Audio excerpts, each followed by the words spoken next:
not going to be any taller, so this is going to work. So good afternoon, everyone. Thank you for being here today. I just want to acknowledge we're at the MST host nations territories, Musqueam, Squamish, and Tsleil-Waututh, for allowing us to live on such beautiful territory.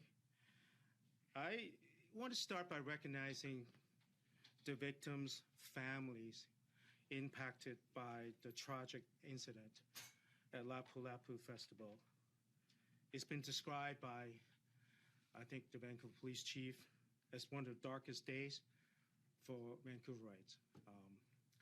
As a former police officer, I've been to crime scenes, and I can only imagine what it's like to be there, seeing the mayhems. We're here to grieve with you because of your safety and safety of everyone in our province will always come first to this government. Following the tragic incident, we commissioned a report by former Chief Justice Hickson to support local governments, event organizers, and public safety officials for future to provide clear, practical guidance to ensure future community events are safe this summer and beyond. Today, these recommendations are being made public. I want to thank Commissioner Hickson and his team for their comprehensive work. This work was completed following extensive consultation across communities, event planners, law enforcement, including the VPD, municipalities, and Indigenous organizations. And they offer clear, practical ways moving forward to enhance safety and security for community events. More importantly, tangibly, it provides new resources and tools that event organizers throughout the province can use right away, and they include two main components: an event safety plan template that we can actually utilize, and a risk assessment framework to understand what risk assessment we have to address. These best practices are drawn from research and can be used right away across the province, large cities, urban centers, or small communities in other areas. It's important to understand, in light of the tragic event, and easy to be overwhelmed by emotions, as many of us are or were, that the report said that the vast majority of public events in this province are safe, they're well organized, and they're widely enjoyed. I couldn't count how many events I go to every year, meeting people across the LMD, the Lower Mainland, across the province. As a matter of fact, this weekend, is going to be Chinatown Festival. I mean, many people are going to go down there and enjoy the festivals. In the city of Vancouver, there are over 2,000 public events every year, just held in just this city alone. And people enjoy that. People enjoy meeting your neighbors, your communities, going out there and live what it means to be a Vancouverite, to be an urban dweller, or to belong to your city, and a sense of belonging to your province. And we're really proud of that, and nothing should ever change that. Now, this is a strong foundation for what's to come, but of course there's more work to be done. We have to continue bringing people together across sectors and government and share our best practice and build lasting relationships to make sure that we continue to be safe in the events that we attend in the future, in this summer and beyond. We have received the report, which is made public, and we accept the intent of the recommendations. And we're working through them to determine how best we can implement them with our partners. This is about keeping people safe, supporting people, maintaining public confidence in the safety of our gatherings with our friends, families, and across the city and across the province. Because everyone deserves and should be safe. That's why I go to work in the morning. And public events, whether they're cultural, sports, festivals, or otherwise, make our communities richer and connect people from all walks of life. They might not be around together or attending the same event otherwise. They can get together to celebrate. In closing, your government and the province will continue to work to keep people safe. And that is the foundation of today's report. And thank you. I'll now take your questions. Thank you, Minister. As a reminder for media on the phone, please press *1 to enter the queue. That's *1 to ask a question. For media in the room, please line up at the microphone provided and wait to be called. Please make sure to provide your full name and outlet. Media will be limited to one question and one follow-up. Our first question today is in the room from Penny Daffos. Please go ahead. Hey, Minister, it's Penny from CTV. I'm to your right. Oh, Hi. okay. I know that you said you want to take some time to look at the recommendations, but it seems that the most important one, I think, for event organizers would be the one suggesting a centralized training hub, which could particularly help smaller communities. Is that an area of focus for you? Do you think that that's something you would like to see implemented, and how soon could that happen?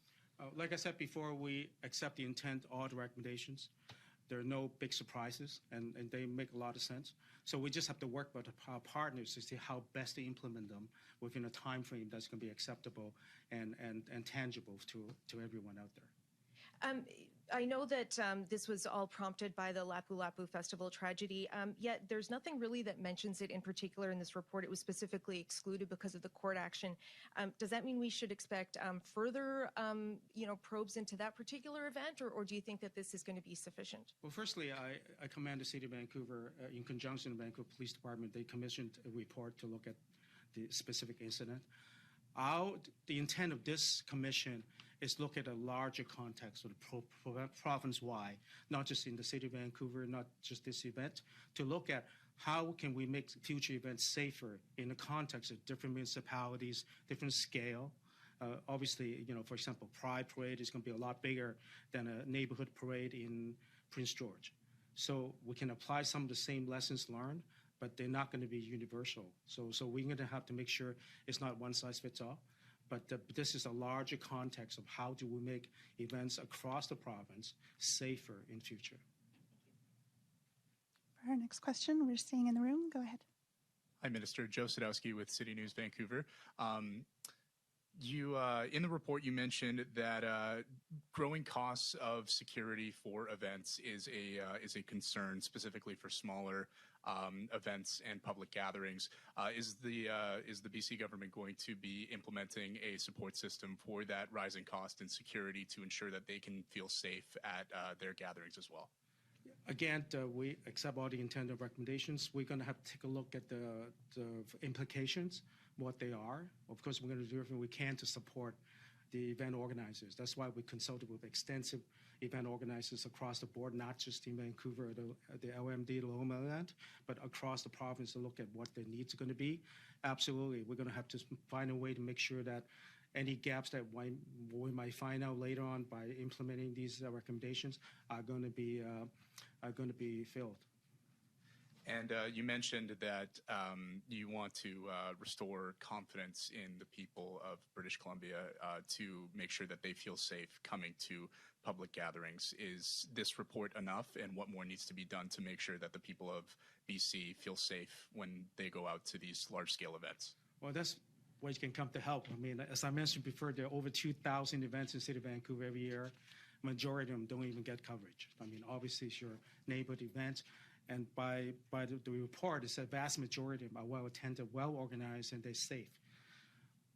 Obviously, going to the future, we want to make sure we've done everything we can in event planning, in this case, risk assessment, in this case, a template to event organizing, to see what they're about, because every single event's different. And we can't have one solution. I mean, some events might need extensive security measures, and some might not. So those are the things we have to draw a balance. So we're not going to be cost prohibitive. So people will be discouraged in organizing public events due to the cost. But having said that, to make sure there's adequate planning and assessment in place prior to the event. Chuck Jake with the Canadian Press. Minister, can you provide a timeline of when these recommendations will be implemented? When do you hope to have the hub in place? These resources that are recommended in the report, do you have specific time that you would like to see these resources available for the communities hosting events going forward? That's a good question. I mean, the guideline timeframe for the report was 60 days, which was completed by Hickson, Justice Hickson. And we just received the report, and today, after a cabinet meeting, this was made public. So we're going to still go through the fine print and take a look at what are the tangible steps we can actually implement. As I said before, we fully accept the intent and all the recommendations. We just have to work out what's the practical guidelines to work with our partners, be it municipalities, or event organizers, be it in Vancouver, be it up in the North District, how best we can help them with guidance and assessments tools and event planning templates to make sure we can help them. So we're going to move on this as fast as we can, but having said that, we want to make sure we proceed accordingly so we don't miss anything on the way.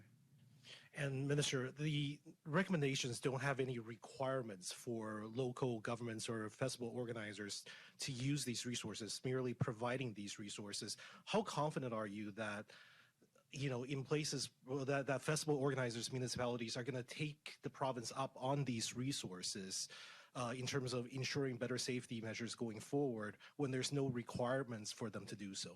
Well, in my other job until last summer with the police department in Vancouver, I dealt with a lot of event organizers, and they always will come forward to ask for expert opinion or expertise from law enforcement or from other agencies that's done similar events.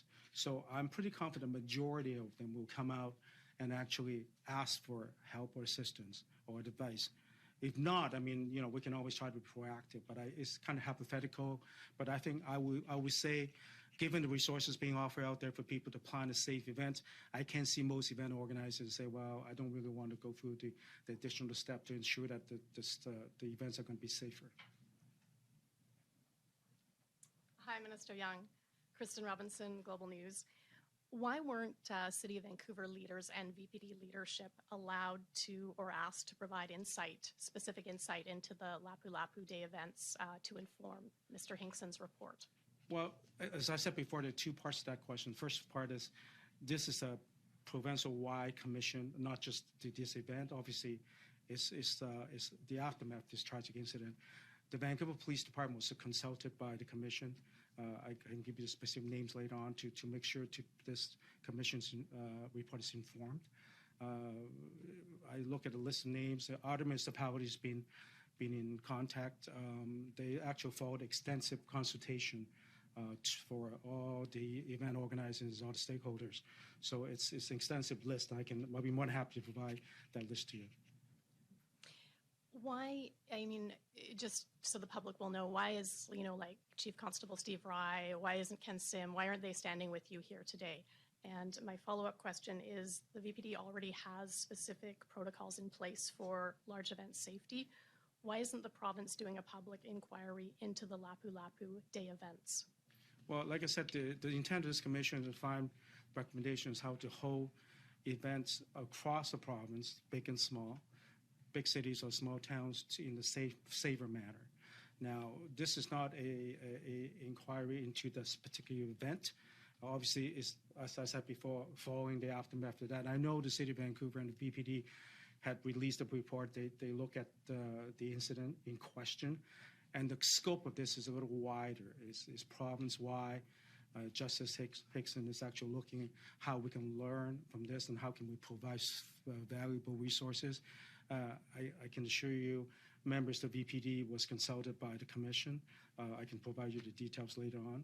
So, but you know, I don't speak for the entire. So it's not my. We just got the report today. So We can. Possibly, will there be a public inquiry into the Lapu Lapu Day events after the court process for the suspect is complete? Well, I mean, as you know, the criminal process is in place, so I'm not going to touch base on whether it may be happening or not. But for the province at this time, I think it's more important that the event this weekend, the events this summer, the ongoing event in 2025 are going to be better planned, well planned, or to ensure that we're safe out there. So that's my scope right now, going through this report, and then we can take a look at that later on. But it's obviously not the intent of this commission. We're going to head to the phones next. Our first question on the phone is going to go to Katie DeRosa, CBC. Please go ahead. Minister, why not have funding ready, given, I know you received the report recently, but why not have a fund already up and running since so many festivals will be happening this summer that community organizers can tap into to access some of the additional security that is recommended in this report?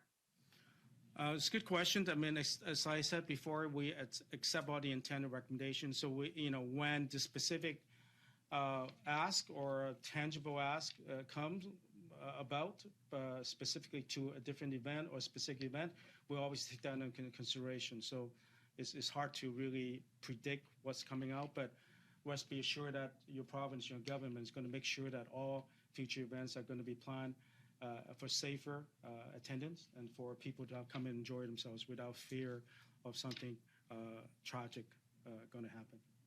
Katie, do you have a follow-up? Yeah, and obviously the retired Chief Justice addressed that, the mental health aspect was not a factor in this report, but is that not a huge oversight given that some of these incidents are linked to individuals who have mental health struggles, and what is the province doing to ensure that these individuals get help and are not just left on the street to their own devices? No, thank you. As you know, there's a current Mental Health Act review undertaken by the Ministry of Health. And it's also the province is actually creating secure care, which we made announcements in the past. So that will be part of the larger approach to look at that, yes. And we are taking steps to doing that. Our next question is to Alec Lazenby, Vancouver Sun. Please go ahead.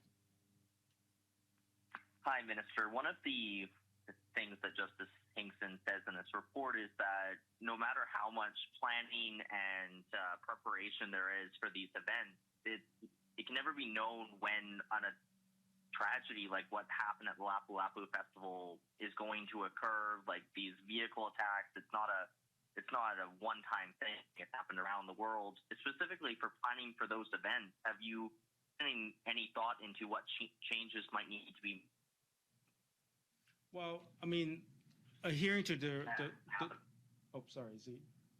adhering to the report, as I said, the two major recommendations that I can relate to are the risk assessment per event specific. The second one is the event planning template. Now, I'm not going to go into the micro operational details I used to do when I plan these events. I mean, you can put in place barriers and traffic control, et cetera, to actually to ensure that events are going to be safe. So safer, and make sure you can plan on every single possibility, but you can actually, by virtue of your planning, comprehensively talking to event organizers, taking a look at the location is specific, taking the nature of the gathering, you can actually take concrete steps to ensure that those events are going to be safer. And that's the intent of this foundation. The foundation of this report is to make sure that British Columbians can have confidence to go to these vast majority events that are well attended, well organized, and they're safe. Alec, did you have a follow-up? Yes, I know the Lapu-Lapu Festival tragedy was specifically excluded from this report, but at the same time, former Justice Hinkson was quite complimentary of the City of Vancouver's planning processes and said that there's, it should be a model for the rest of the province. Given, that tragedy happened in Vancouver, what are your thoughts around what can be done if, Hinkson is coming forward and saying Vancouver already has a fairly comprehensive process? Well, two parts of that. First of all, I want to commend the City of Vancouver and also the Vancouver Police and doing really extensive good work in planning public events. I mean, as I mentioned before, there are 2,000 public events in Vancouver every year. That's not a small task. And majority of them are well executed, well planned, and well attended. The second part is the intent of this commission, this report, is to look at larger beyond the urban centers.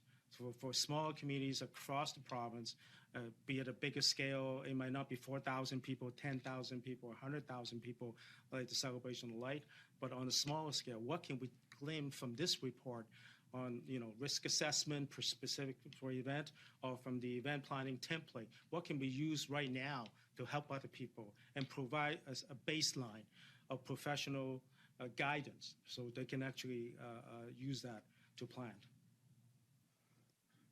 Our next question is for Emily Javeski, Vista Radio. Please go ahead. Yeah, hi. Thanks for taking my question. So the report raises that there's often, confusion among event planners about who's responsible for what with regards to safety, especially when there's many levels and jurisdictions involved. Do you have any ideas of how the province can address that in relation to events across BC? Thank you for the question. At the end of the day, depending on how large the scope the event is, it may span more than one municipality. That's why this study comes in to help communities and municipalities across the province. So at the end of the day, I think it's case specific. I think the province is providing the tools and support that we can and the expertise and the guidelines. We can actually help each individual event to make sure how best to move forward on that planning. So I can't really, I can picture an event, but they're all different. Emily, do you have a follow-up? Yeah, sorry if this has already been asked. The call cut out for me. But what time frame would you be looking at for adopting these recommendations, and could they possibly be in place by next year's festival season? Well, thank you for the question. I did answer that, and I said we fully accept the intent of these recommendations. We're working closely with the partners out there with event planners, municipalities, different levels of government, how best to make them work, implement them into realities and practice.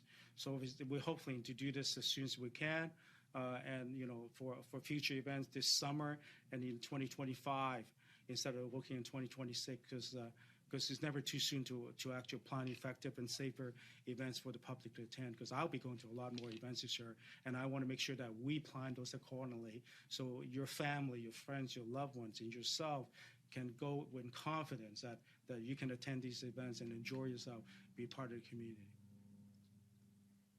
For our next question, we're going to Keith Norbury, BC Today. Please go ahead. Oh, hi. Thanks for taking my question. Given that the report points out that most festivals, are very safe and you go off without a hitch, how far do you need to go to be able to secure festivals? I mean, I don't think you want to go to a point where it's like going to an airport and you have to go through layers of security. What sort of the balance that you need to strike here that these events rarely happen? They already are pretty rare, but are even more rare, and doesn't interfere with people's enjoyment of these festivals? Great question about the balance. I mean, obviously, we can have extensive security in place without planning. That's why the two key points from this report was the risk assessment specific to each event, and also the event planning template, the tabletop, to look at certain moving parts. You don't want to have to incur extensive cost for an event that would discourage people from organizing that. We do that, we're going to have less than 2,000 events this year because people just can't go through shutting down half the city for an event or for the duration of time, cost, and also disruption to the community. So we take that very seriously. We want to work closely with the municipalities, the agencies involved, the planners, the event organizers. The Indigenous community will consult extensively during this report to take a look at what could be done. And we came up with two resources right now for this foundation to develop this report, but we're going to continue to look at it and talk to people along the way. As recent as summer coming up, lots of festivals coming up, celebration of lights, and all those events, making sure that we're going to do apply what we learned from this report and these recommendations. Keith, do you have a follow-up? Yeah, I know that the report specifically doesn't deal with the Lapu Lapu Festival, but it was the genesis of this whole study. And I know you also mentioned you didn't want to get too much into the weeds on the prescriptions, but would not just a requirement that you put up barriers anytime there's a festival on a street, barriers that are difficult, if not impossible, for a vehicle to pass through, wouldn't that, address one of the biggest problems, of safety at these festivals that take over public streets? Yes, it will, but obviously more security measures oftentimes better. But having said that, with 2,000 events in one city alone, sometimes you have more than one event happening in the city simultaneously. So it comes down to resources, cost, disruption, and that's why, once again, sorry I keep going back to the two tools we use: the risk assessment per event and the event planning template, because it has to be specific. It depends on what you're planning.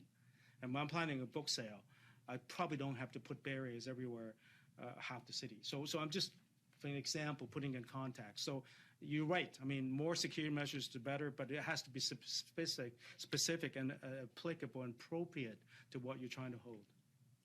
Our final question today goes to Michael Williams, News 1130. Please go ahead. Hi, Minister Young. Do you believe if these six recommendations had been in place that they would have prevented what happened on the evening of April 26th? Well, thank you for the question. Once again, this is as commission into looking at what we can do in future, province-wide. It doesn't centralize on one event that happened in the past, which happened. And once again, if I may say, your government and the province will continue to work to keep people safe. Once again, that's why I come to work every morning. That is the foundation of this report. Rather than looking back to one specific moment, a day and time, we want to move forward and say, how can we as a province, working with municipalities, police agencies, event organizers, to actually make sure our people are safe when they go, for example, this weekend. I'm going to be out there in Chinatown this weekend. What are we doing as a province, as a municipality, as a police department, as an event organizer? They had the conversation, obviously, before this weekend to make sure that I can go out there and enjoy myself instead of being really fearful to be outside.